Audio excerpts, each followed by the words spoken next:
ingeniera, pues si está de acuerdo, iniciamos. Continuamos con el siguiente tema, ergonomía para entornos laborales. Y que nos lo va a exponer la ingeniera Paulina Salas García, especialista en seguridad en el trabajo, también del Instituto Mexicano del Seguro Social.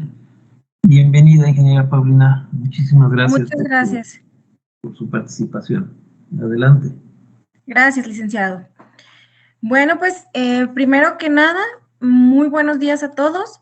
El día de hoy vamos a hablar un poquito de la ergonomía para los entornos laborales, abordándolo desde un tema muy general y finalmente el cómo apoyarnos para poder realizar las evaluaciones a los factores de riesgo ergonómico presentes en los ambientes laborales. Ok, muy bien. Entonces, ¿cuál es el objetivo de esta presentación? Bueno, pues el primero es indicar los factores de riesgo ergonómicos derivados de los puestos de trabajo, así como proponer medidas técnicas y administrativas para evitar posibles enfermedades profesionales. Ahora, ¿qué es ergonomía? Ok, bueno, como ya sabemos, desde los inicios del hombre, más bien el hombre se ha valido de sus facultades, adaptándose y utilizando los recursos naturales que lo rodean para asegurar su supervivencia.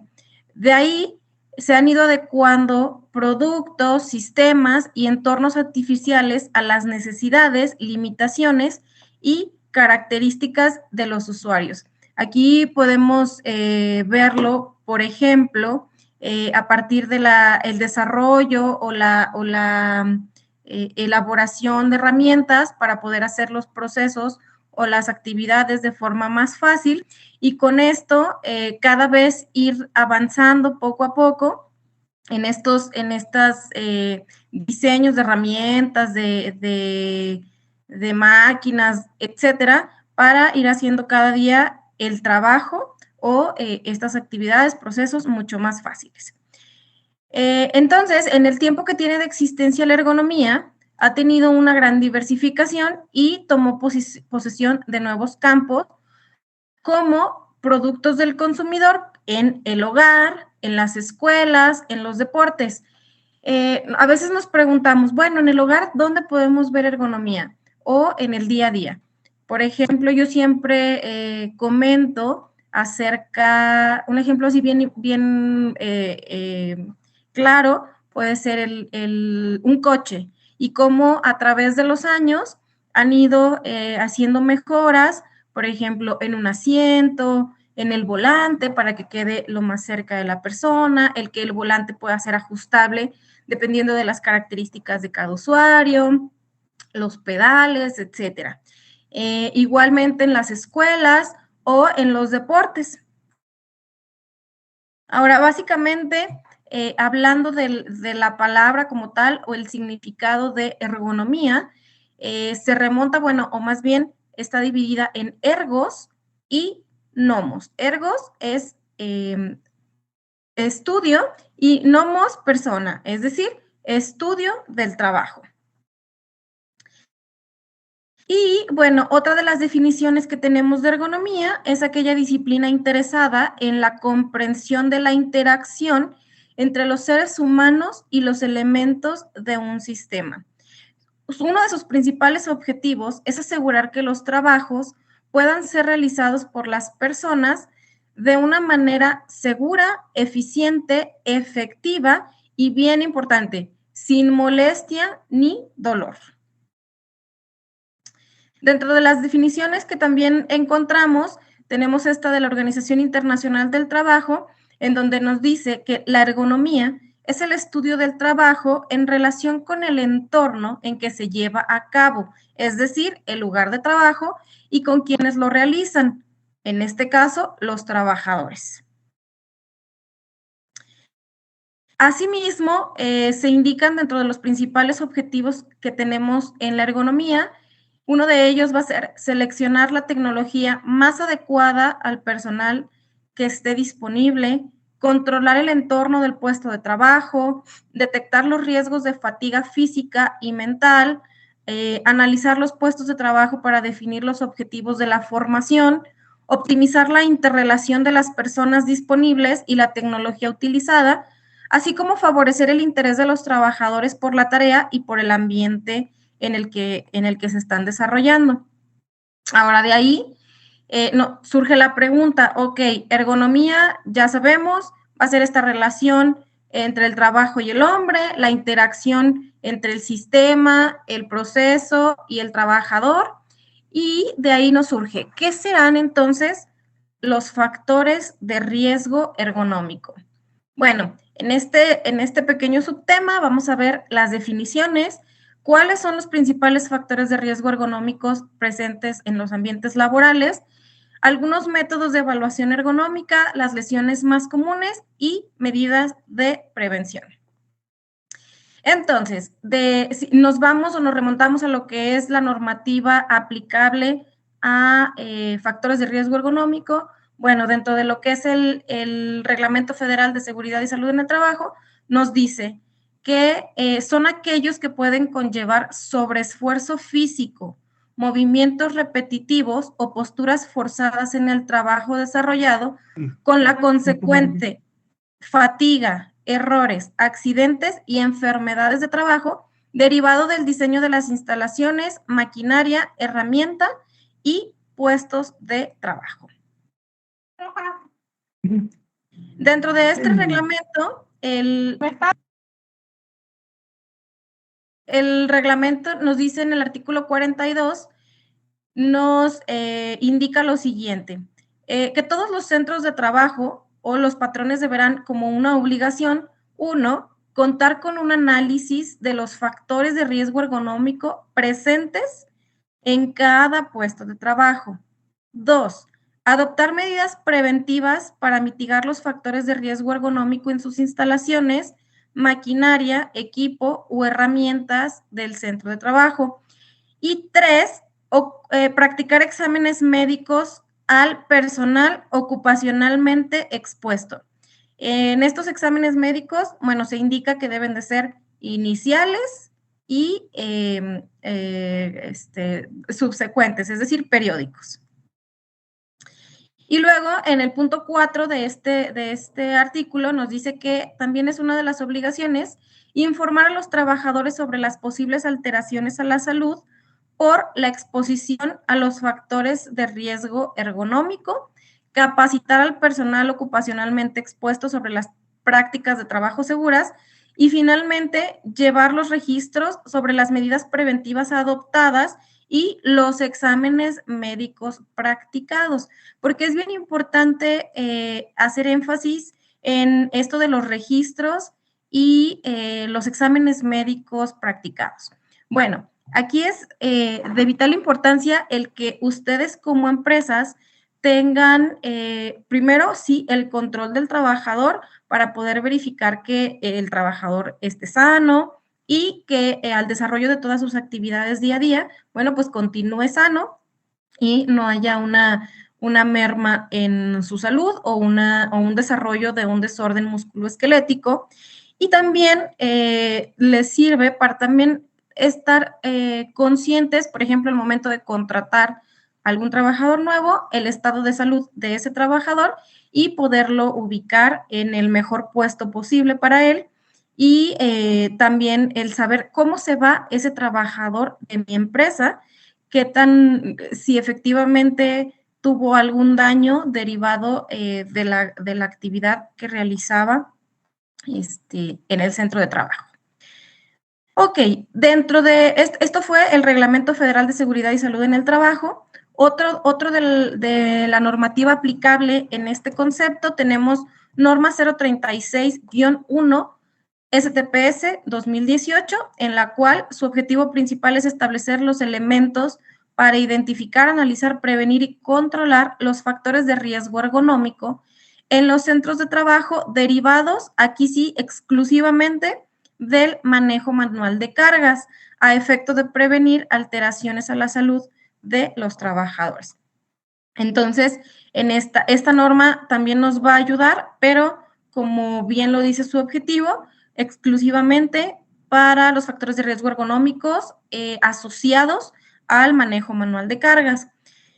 Entonces, ahora sí, ¿cuáles son los principales factores de riesgo ergonómicos presentes en el medio ambiente laboral? El primero, movimientos repetitivos, manejo manual de cargas y posturas forzadas. ¿Sale? Estos son los 3 factores en los cuales nos vamos a enfocar en detectar a la hora de estar haciendo una evaluación de un factor de riesgo ergonómico. Ok, ¿qué es un movimiento repetitivo o cómo podemos detectar un movimiento repetitivo? Ok, este es un grupo de movimientos continuos mantenidos durante el trabajo. Implica la acción conjunta de los músculos, los huesos, las articulaciones y los nervios de cierta parte del cuerpo. Algunas de las características es de que el ciclo principal que se repite tiene una duración inferior a los 30 segundos y más del 50% del ciclo es repetitivo, ¿sale? Luego, ¿qué será una postura forzada? Bueno, son todas aquellas posiciones adoptadas por los segmentos corporales que pueden implicar riesgo para la integridad y función del sistema musculoesquelético. Implican baja fuerza muscular o pocos desplazamientos y sobrecarga en los muslos, la región lumbar y en el cuello. Y finalmente, manejo manual de cargas. Lo primero es entender qué es una carga. Bueno, en este sentido es cualquier objeto susceptible de ser movido. Incluye la manipulación también de personas y animales, cargas de materiales que se manipulen, por ejemplo, por medio de una grúa o medio mecánico, también va a ser un manejo de cargas, y se consideran cargas objetos con un peso superior a los 3 kilogramos. Entonces, partiendo de este concepto, a partir de cualquier objeto que pese más de 3 kilos, lo consideraremos una carga. El manejo de cargas incluye las acciones de levantar, bajar, empujar, tirar, transportar, mover y sostener. Y finalmente, a partir de este manejo de cargas, bueno, es posible que se desencadene una fatiga física, que son aquellas lesiones producidas de forma inmediata o por acumulación de pequeños traumatismos. Es decir, a partir de que se tiene alguna molestia derivada ya sea de una acción continuada o de un evento traumático, esto nos puede llevar al desarrollo de un desorden musculoesquelético. Ok, dentro de estos desórdenes musculoesqueléticos, además del factor de riesgo presente en el ambiente laboral, existen factores de riesgo personales adicionales que coadyuvan al desarrollo de alguno de estos desórdenes. Uno de los más importantes es la obesidad, el tabaquismo, el sedentarismo, algunas enfermedades que puedan ser crónico-degenerativas y el género. Es decir, una mujer, más bien las mujeres tienen un 59% de probabilidades de desarrollar estos desórdenes contra un 41% de los hombres. Ok, ¿cuál es la evolución de los desórdenes musculoesqueléticos? Ok, el primero va a ser el factor de riesgo ergonómico presente en el medio ambiente laboral. Llamémoslo repetición, fuerza, objetos pesados, estrés por contacto, mala postura o vibraciones. A partir de aquí, bueno, lo primero o la primera manifestación van a ser alteraciones tisulares o musculares. Después vamos a tener signos y síntomas. Si este factor de riesgo no deja de, más bien, si no paramos la exposición en este momento, bueno, va a concluir o va a desencadenar en el desarrollo de una enfermedad para posteriormente generar una incapacidad y llevar a un estado crónico de esta enfermedad y finalmente el establecimiento o el desarrollo de secuelas.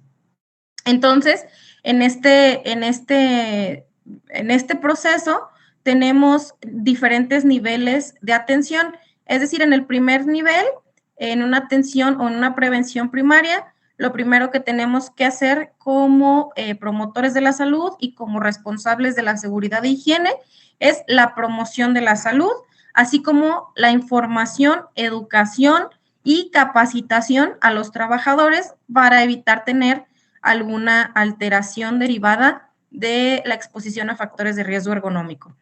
En el segundo nivel tenemos la prevención secundaria, en el cual hacemos un diagnóstico oportuno a través de los exámenes médicos periódicos y damos el tratamiento adecuado al padecimiento que se detecta.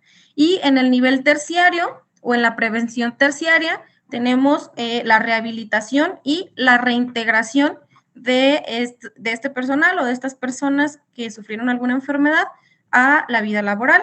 Y finalmente, bueno, el tener una recuperación lo más cercana al 100%.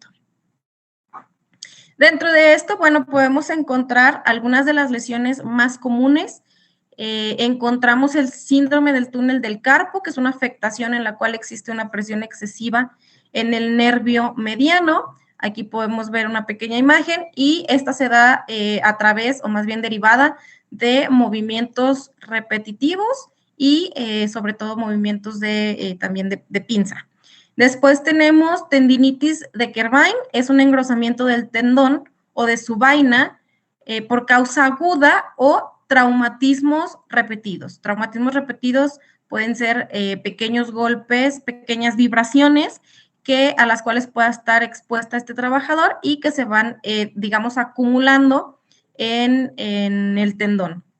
Y finalmente, bueno, la lumbalgia, que es toda aquella presencia de dolor en la región lumbar, es decir, la espalda y con la cintura, que con frecuencia recorre a los glúteos y muslos.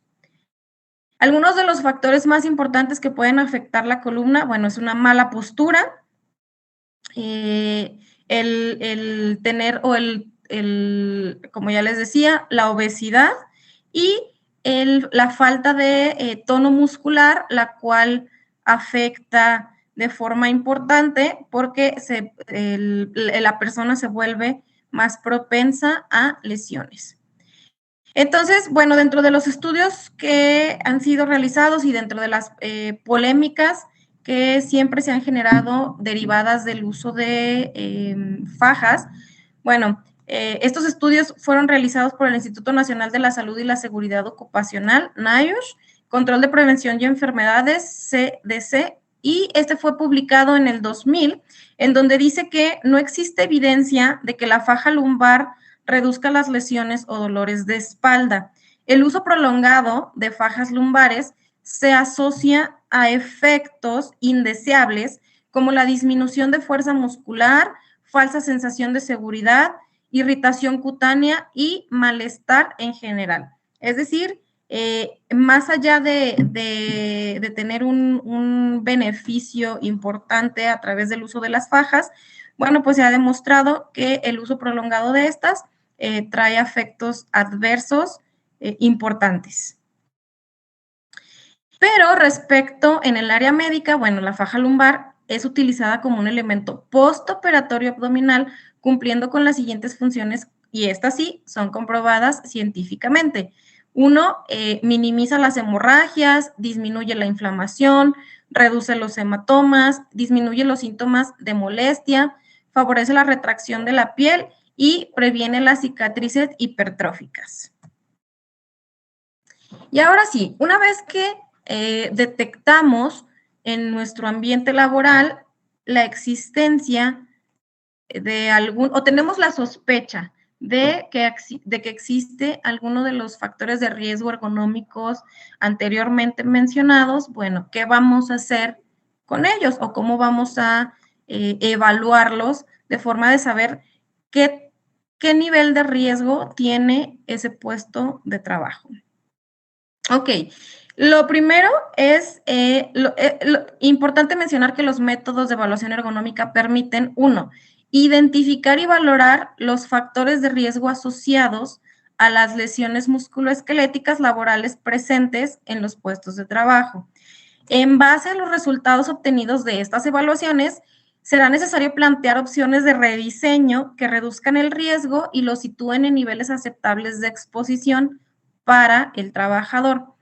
Ojo, no hay un método de evaluación ergonómica único, dado que los factores de riesgo asociados a las lesiones musculoesqueléticas laborales son muy complejos y comprenden factores físicos, psicosociales y organizacionales. Ok, entonces dentro del procedimiento para establecer o realizar cualquier evaluación ergonómica, lo primero es hacer a lo mejor un reconocimiento e identificar si hay la presencia de algún factor de riesgo. En el segundo paso, antes de emplear cualquier método de evaluación complejo y requiere emplear, o sea, que les requiera mucho tiempo, es mejor empezar por un método más sencillo, más rápido, y es posible que con con esta evaluación inicial ya tengamos certeza de cuáles son los factores de riesgo que tenemos que corregir sin la necesidad de gastar más tiempo y a lo mejor herramientas o recursos adicionales para hacer una evaluación demasiado compleja. El tercer paso es, en el caso de que se estime que pueda existir riesgo o cuando el trabajo se componga de más de una tarea repetitiva o por otros motivos, se deberá de realizar, entonces sí, una evaluación mucho más detallada. Entonces, bueno, este es un procedimiento de evaluación de un puesto de trabajo cualquiera. Primer paso, hay que conocer la empresa, es decir, el puesto que vamos a evaluar o los puestos que vamos a evaluar, a qué sector productivo pertenecemos, cuál es la estructura jerárquica, qué turnos y horarios se manejan en la empresa, planificación y organización del tiempo de trabajo y la estructura sindical. Entonces, es bien importante describir dentro de esta evaluación estos aspectos en la introducción de su documento de la evaluación ergonómica. En el punto número 2, hay que conocer y describir la evaluación, es decir, qué vamos a evaluar. Las características y factores más importantes del lugar de trabajo que se van a analizar, como por ejemplo, diferentes productos y procesos que se realizan, cuántos trabajadores tenemos expuestos al factor de riesgo, los turnos, las pausas, si se hacen o no horas extra, esto también es bien importante, y cualquier problema o incidente que pueda existir en el lugar de trabajo. Ok. En el punto número 3, hay que hacer una observación detallada de el puesto de trabajo a evaluar. Entonces, necesitamos anotar y describir en el documento el entorno físico. Aquí vamos a todo lo que nosotros podamos observar en este entorno, hay que anotarlo en este documento, qué herramientas manuales está utilizando el trabajador, si existe orden y limpieza en el entorno, si hay espacio disponible para el movimiento, digamos, el movimiento normal de este trabajador, qué maquinaria está presente, el número y tipo de indicadores y controles, el nivel de adecuación de la iluminación, si existe calor o frío excesivo, si tenemos un nivel de ruido aceptable o no, y el equipo de protección individual o el equipo de protección individual con el que cuenta el trabajador. En el paso 4 y como resultado del paso 3, es decir, en el paso 3 nos podemos apoyar de alguna lista de comprobación que nosotros desarrollemos y digamos, ok, voy a evaluar del puesto de trabajo y ya solamente ir como revisando punto por punto. Y si detectamos algún aspecto a mejorar, entonces, si se ha encontrado si se ha encontrado necesario mejorar algún aspecto de los lugares, equipos y condiciones de trabajo, indicarlo en el documento, proponer acciones preventivas y recomendaciones. Si el problema identificado requiere una acción preventiva prioritaria y urgente, hay que informar a los responsables pertinentes para la toma de medidas inmediatas. Después, y esto sí también es muy importante, conocer al trabajador. Es decir, hay que presentarse en el puesto de trabajo previamente a la evaluación, hay que informarle que se va a hacer esta evaluación y el motivo de por qué se va a hacer la evaluación y solicitar que realice su tarea de la forma habitual y procurando que su forma de actuar no se vea condicionada por la evaluación. En el paso 6 hay que observar el puesto de trabajo mientras el trabajador desempeña su labor.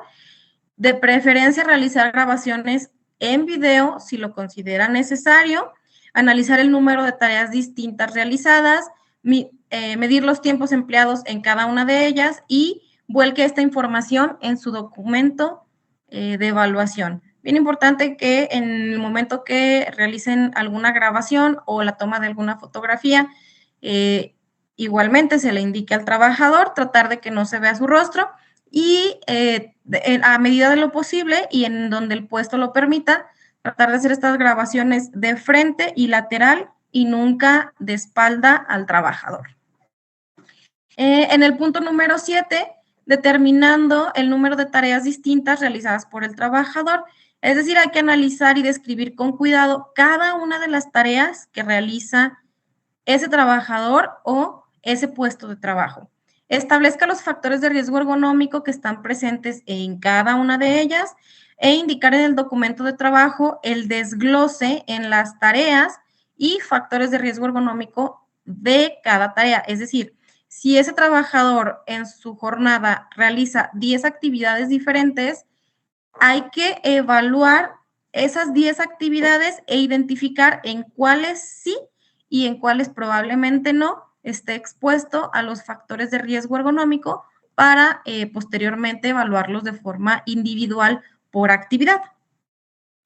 En el punto número 8, para cada una de las tareas y para cada factor de riesgo presente, hay que seleccionar el método de evaluación ergonómico adecuado.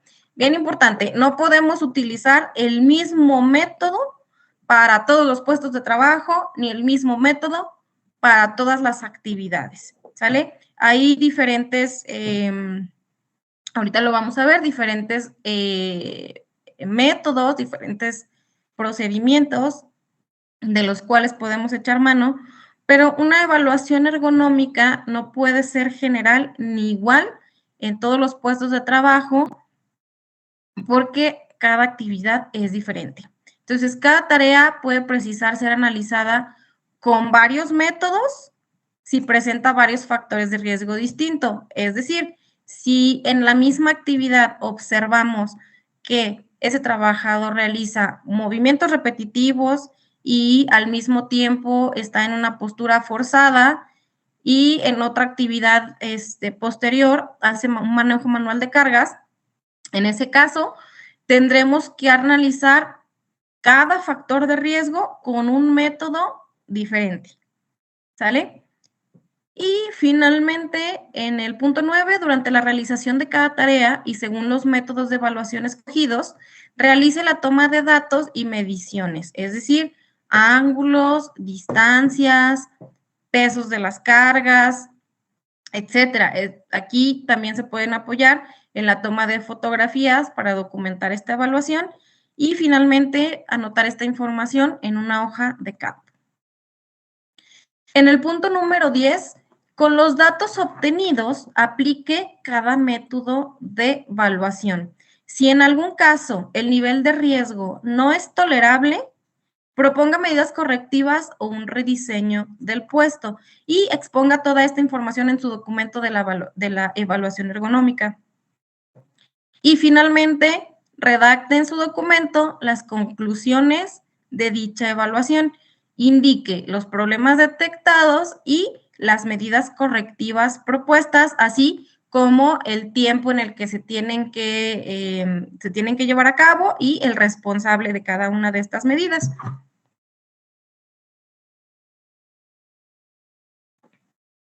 Ok, dentro del universo de los métodos ergonómicos, tenemos, bueno, muchos métodos que están disponibles para estas evaluaciones y todos estos métodos están clasificados en un nivel de, podríamos llamarlo de dificultad, o en un nivel de especialización o de simpleza de cada uno de estos métodos. ¿Y para qué nos va a ayudar cada método? Ok, por ejemplo, tenemos método QEC. Este es un método de diagnóstico. Perdón. Este es un método nivel 1 y ¿qué nos va a ayudar a evaluar? Es una verificación rápida de la exposición de la espalda, los hombros, los brazos, muñecas y cuello. ¿Quién tiene que, o a quién se involucra en este método? El evaluador y al trabajador.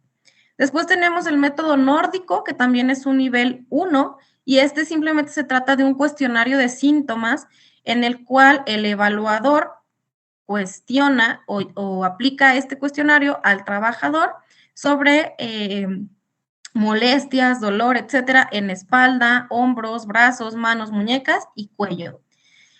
Después tenemos el método MAC, este es un nivel 2 y este se utiliza para tareas de levantamiento, descenso y transporte de cargas. Este simplemente es llevado a cabo por el evaluador, es decir, a través de la observación de la tarea. Después tenemos el método RAP, este también es un nivel 2 y este nos va a ayudar a evaluar tareas para empujar, jalar o mover cargas en un equipo con ruedas y sin ruedas. Este también simplemente es realizado por el evaluador. JSI, este es un método también es nivel 2 y es un método muy enfocado en mano-muñeca, nada más y sobre todo para movimientos repetitivos y nada más involucra al evaluador. Después tenemos el método Moore-Engarg, es un nivel 2 y este se evalúa también en trabajos en oficina, en computadora, es muy parecido al JSI y este involucra también nada más al evaluador. El siguiente método es el método REVA, que este ya hablamos de un nivel 3 y nos va a evaluar posturas de pie y involucra nada más al evaluador. Después tenemos RULA con un nivel de atención, más bien un nivel para aplicarlos un nivel 3 para posturas sentados y es lo realizado por el evaluador solamente.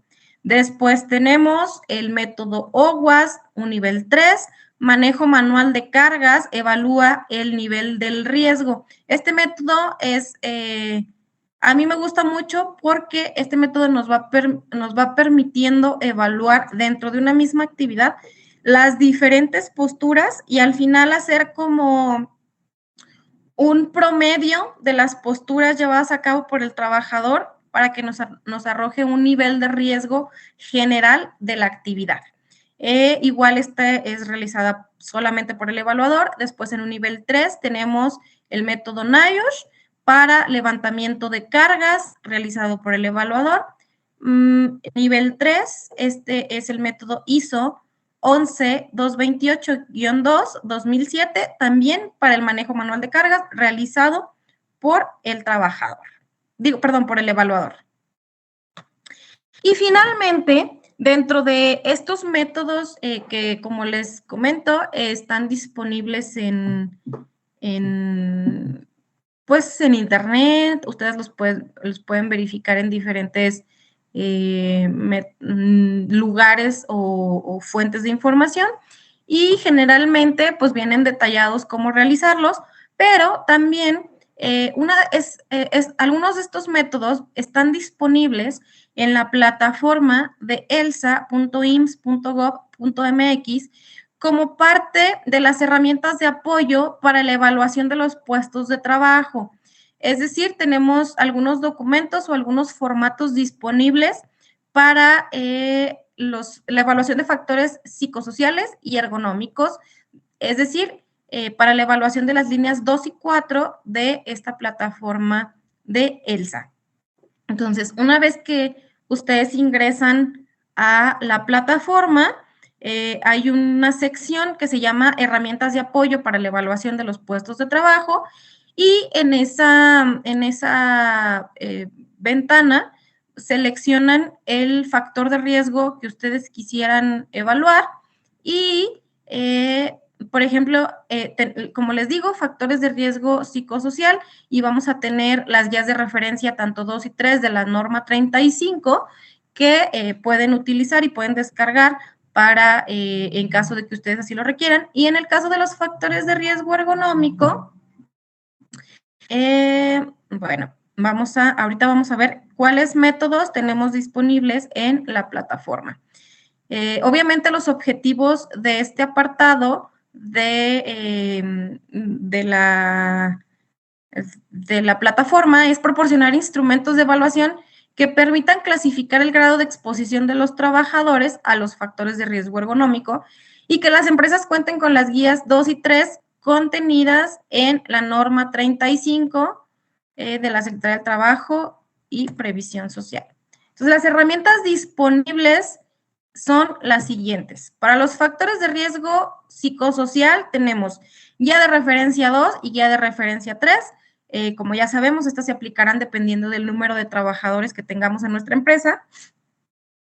Y dentro de los factores de riesgo ergonómico vamos a tener método de la norma UNE 1005-2, método de la guía técnica del Instituto Nacional de Seguridad e Higiene en el Trabajo, la ecuación de NIOSH, el REBA, que es el Rapid Entire Body Assessment, y OWASP, ¿sale? Que es el siguiente método. Y aquí vamos a tener una descripción, o más bien los pasos a seguir para obtener estas guías de apoyo o estos formatos. Bueno, será necesario entrar a la página de elsa.ims.gov.mx.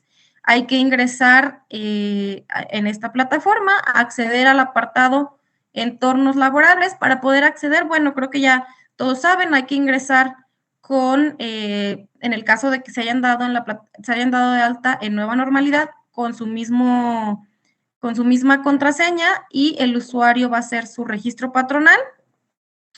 Entonces sería acceder al apartado entornos laborables seguros y saludables, dar clic en el botón herramientas de apoyo para la evaluación de los puestos de trabajo psicosociales y ergonómicos. Y estos son las guías o las herramientas que ustedes van a encontrar en la plataforma. Por ejemplo, esta es el método guía técnica del Instituto Nacional de Seguridad e Higiene en el Trabajo.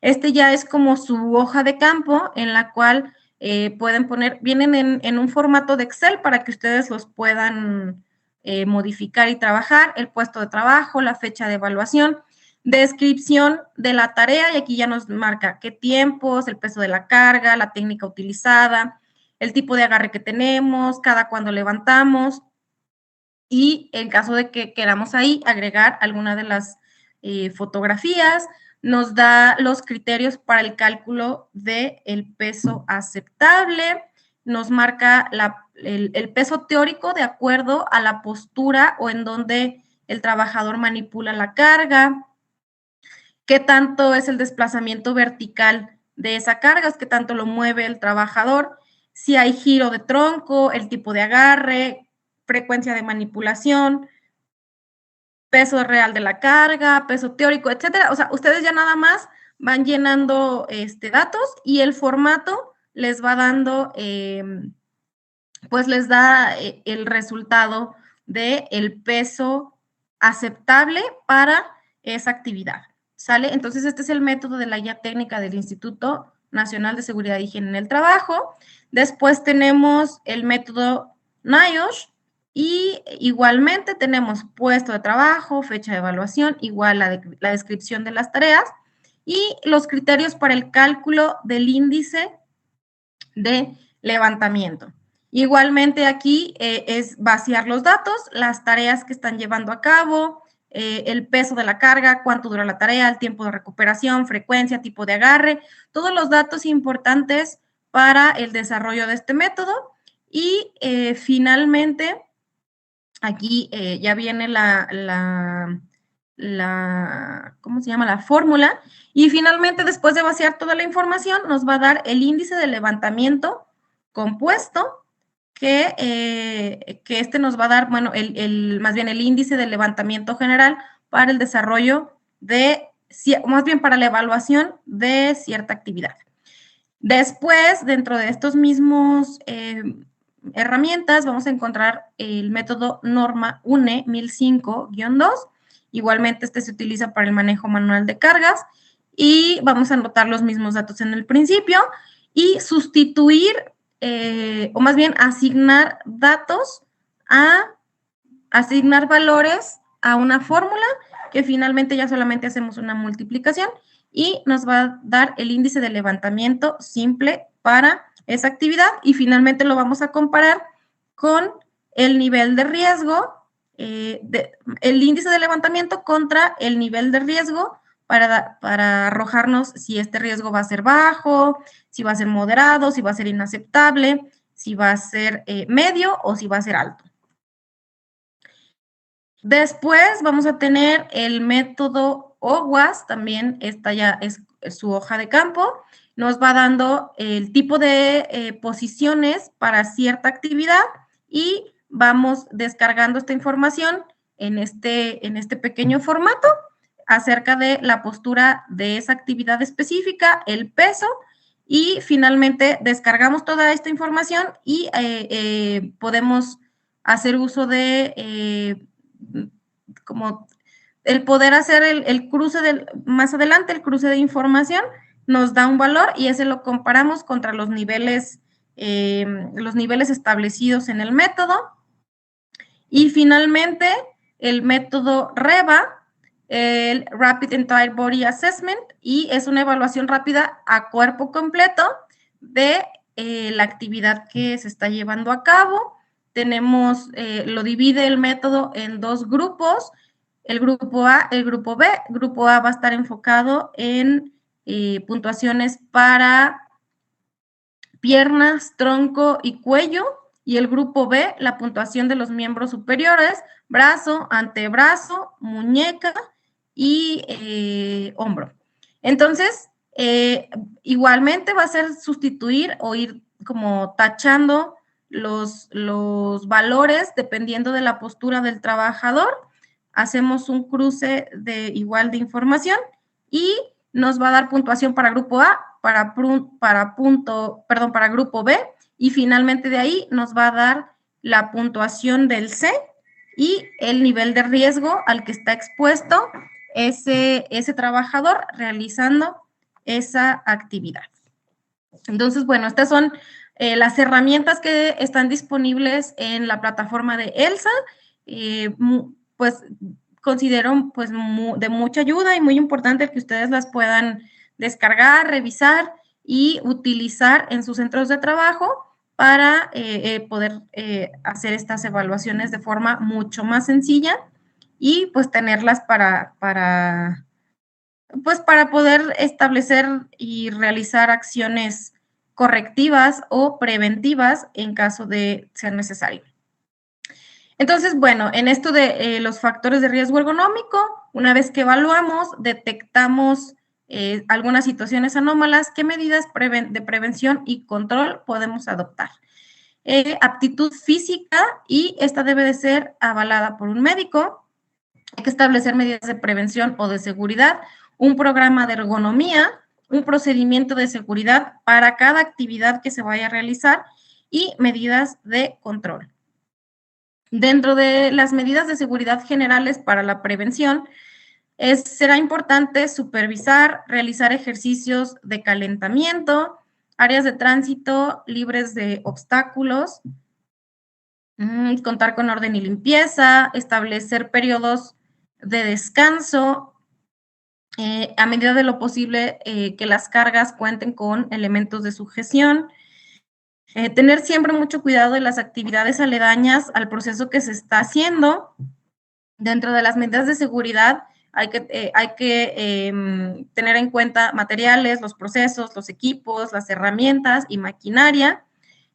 También tener en cuenta que la ropa y el equipo de protección personal sean los adecuados para la actividad que se está realizando y también ver si los materiales que se están manejando tienen aristas cortantes, puntas agudas o temperaturas extremas, llámese abatidas o elevadas.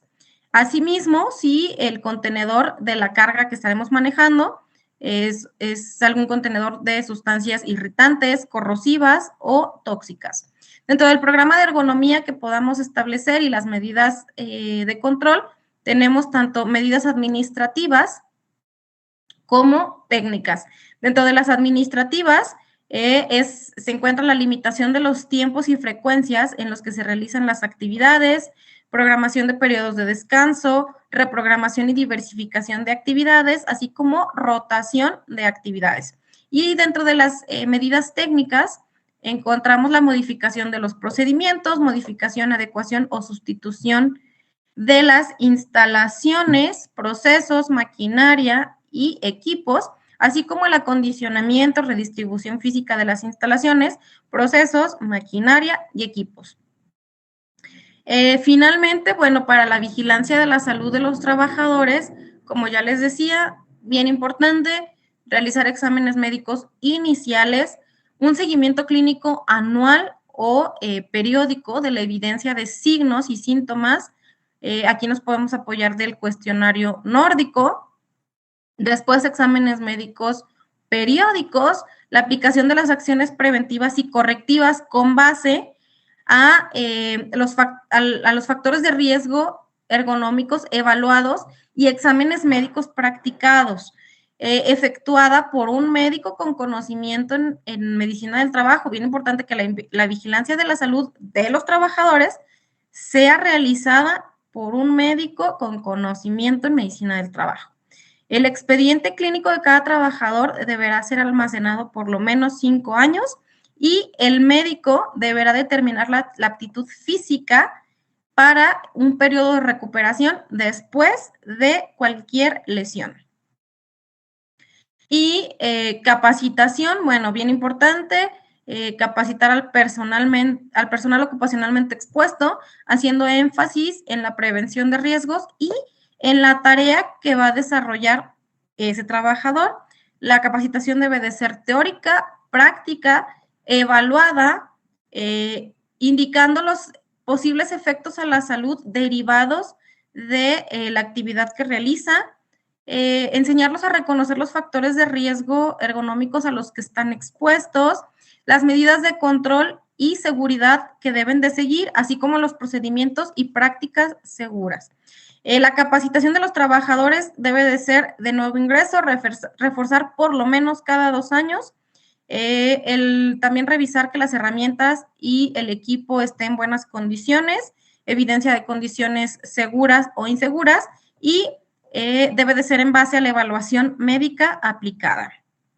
Y en los registros, bueno, tenemos que tomar en cuenta el nombre y puesto del trabajador, la fecha y el tema que se impartió, así como el tema del instructor.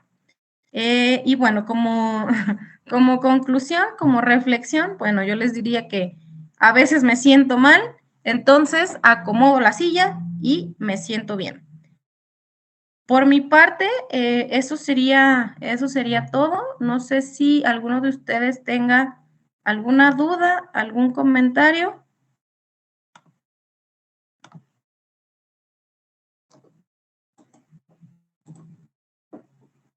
Los micrófonos están activados por si alguien quiere hacer alguna pregunta.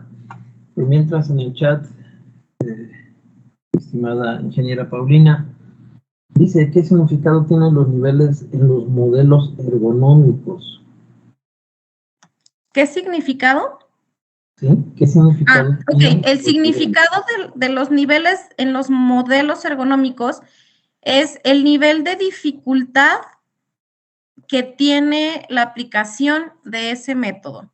Como les decía, a veces a través de la aplicación de un método nivel 1, ese nos va a ayudar a detectar o determinar si efectivamente tenemos un factor de riesgo ergonómico para esa actividad sin la necesidad de efectuar o de llevar a cabo otro método más complejo. Eso es básicamente el nivel del modelo ergonómico. Como les decía, tenemos métodos nivel 1, nivel 2, nivel 3. Los más complicados, por así decirlo, que realmente no son complicados, son los nivel 3, que más bien es que requieren un poco más de tiempo para la realización de estos métodos. ¿Y en qué modelo ergonómico está basado la norma 36? Bueno, realmente está basada en evaluar exclusivamente los factores de riesgo asociados al manejo manual de cargas. Entonces, si queremos nosotros evaluar un movimiento repetitivo, tenemos que hacer un uso de otra metodología u otro método adicional, como por ejemplo los que vienen en la plataforma de ELSA, para poder determinar el riesgo al que está expuesto ese trabajador. Si vamos a enfocarnos exclusivamente en norma 36, en manejo manual de cargas, bueno, sí podemos hacer uso exclusivo de la norma 36. Ok, por aquí tenemos otra pregunta que dice, ¿a quién le corresponde realizar la evaluación de cada puesto en la empresa? En este caso, esta pregunta sí es, la determinación de quién es el responsable es dependiendo de cada empresa, pero sí es una obligación del patrón realizar estas evaluaciones. Generalmente son realizadas por el responsable de seguridad e higiene en la empresa.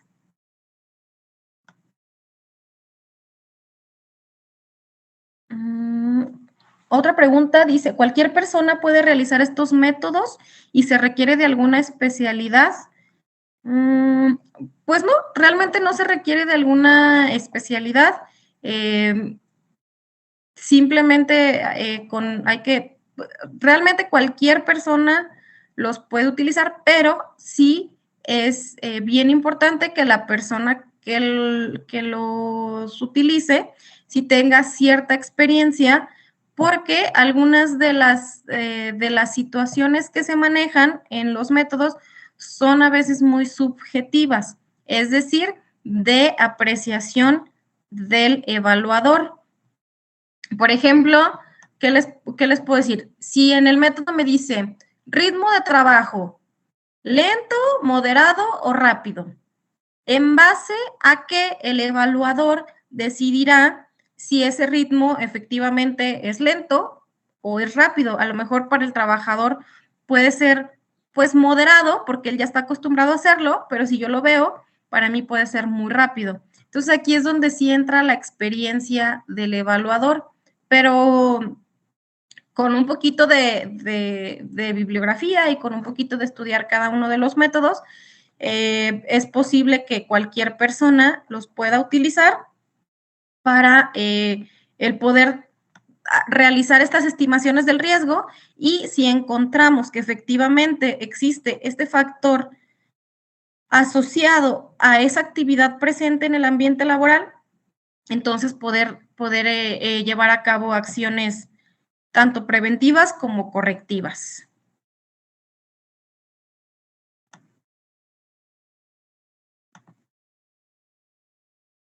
Ok, por ahí en el chat ya se encuentra disponible el examen.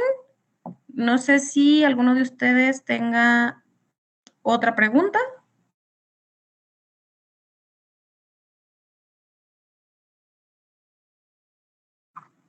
Al parecer no, ingeniera. Ok, muy bien, licenciado. Pues por mi parte sería todo. Muchísimas gracias a todos por su atención. No, gracias a ti, ingeniera Paulina. Como siempre, estoy muy dispuesta a participar. Y muy interesante este tema. He tenido la oportunidad de estar en algunos de tus talleres y todos muy completos. Muchas gracias, licenciado. Muchas gracias a ti, ingeniera. Bueno. Gracias. Bueno, gracias. pues vamos a darle unos 15 minutos para la evaluación del examen, para que puedan realizarlo, y ahorita también les pongo en la liga la evaluación del evento. Ok, correcto. Gracias. Y a Gracias. a las 12 tenemos la presentación de prevención de incendios y uso y manejo de extintores, a cargo del comandante Antonio Luna Aparicio, director de la Unidad Municipal de Protección Civil de Morelos, del municipio de Morelos. Muchas gracias.